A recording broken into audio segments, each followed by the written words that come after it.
He played with confidence, determination, and style, with a gift of unlimited potential, until one fateful day when his career took an altered trajectory. Jim Nelford's story has all the twists and turns of a Hollywood sports epic: young talent, early struggles, heartbreaking defeats, a tragic accident, and a remarkable comeback. And it all began with a passion for golf. One thing that really appealed to me about golf is you could be as good as you wanted to be. You know, you get the Golf Digest magazines as a kid, and you got the great color pictures. I remember they did a great article where they had a bunch of Masters pictures, and the colors were so vivid. I put those all around my room. Just the fact that, you know, that I love the game and have a passion for the game. There isn't anything I'd rather be doing.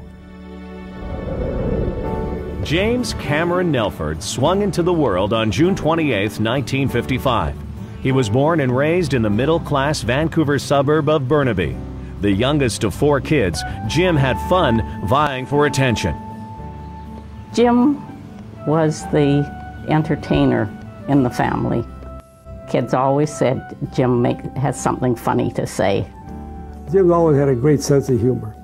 Jim's a kid who loved life right from the time he could talk. Sibling rivalry fostered Jim's competitive nature early in life, by and large part since his brother was only 14 months his elder.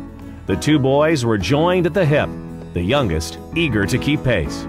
We were into all sports together, and baseball, basketball, hockey, so it was pretty nuts. And Dad got his degree at UBC in physical education, so he was more than happy to teach us whatever he could. My dad was quite an athlete himself, and so we were always playing something and always doing something, even when it was raining in Vancouver. Jim excelled at a number of sports growing up on Canada's west coast, but if not for summer camping trips east, golf may have passed him by. My Uncle Tom actually had a cabin back in southeastern Saskatchewan at Moose Mountain Provincial Park back there, and they had sand greens, and Aunt Olive and Uncle Tom and Dad and Jim and I would go out and play sometimes. If my dad was playing, then I'd play with my mother's clubs. My mother was playing, I'd play with my dad's clubs, and my dad was left-handed and mother was right-handed. It didn't matter to me, so I just wanted to get out there and hit the ball and chase it around. There was one par 5 there that I couldn't reach no doggone way in 2. And one time, maybe the wind was with us, but the little son of a gun, he reached that green in 2, and I thought, holy mackerel. I always felt like I had a good balanced baseball swing, and you know, I could shoot the puck in hockey, and so I had enough talent where I could hit it solidly, and I never had a problem with hitting it straight when I was younger. He played throughout high school, hoisting the BC Junior Trophy at age 17. Basically self-taught, he developed a unique style that saw him swing right, but putt left-handed. He was strong basically all around, great off the tee, good iron game. He was able to get the ball around. He was just kind of a good thinker on the golf course as well, seemed to manage his game well and get the most out of everything he did have. When I found out you could get scholarships to the United States colleges and universities for playing golf, that's when I said, okay, I'm hitting balls every day and I'm going to work myself into a scholarship. And he chose Brigham Young, which I think at that point was a bit of an unusual choice for him. There hadn't been any Canadians down there.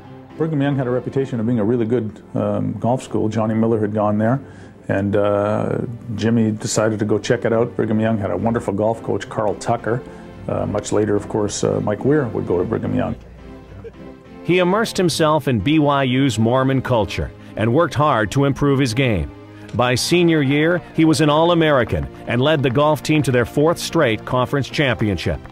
Meantime, summers were spent back home in Canada, winning tournaments and creating headlines. I think when you win the National Amateur Championship, it's sort of a launching. To win once was an achievement. To win twice and to win consecutively, you knew right then and there this guy was something for the future.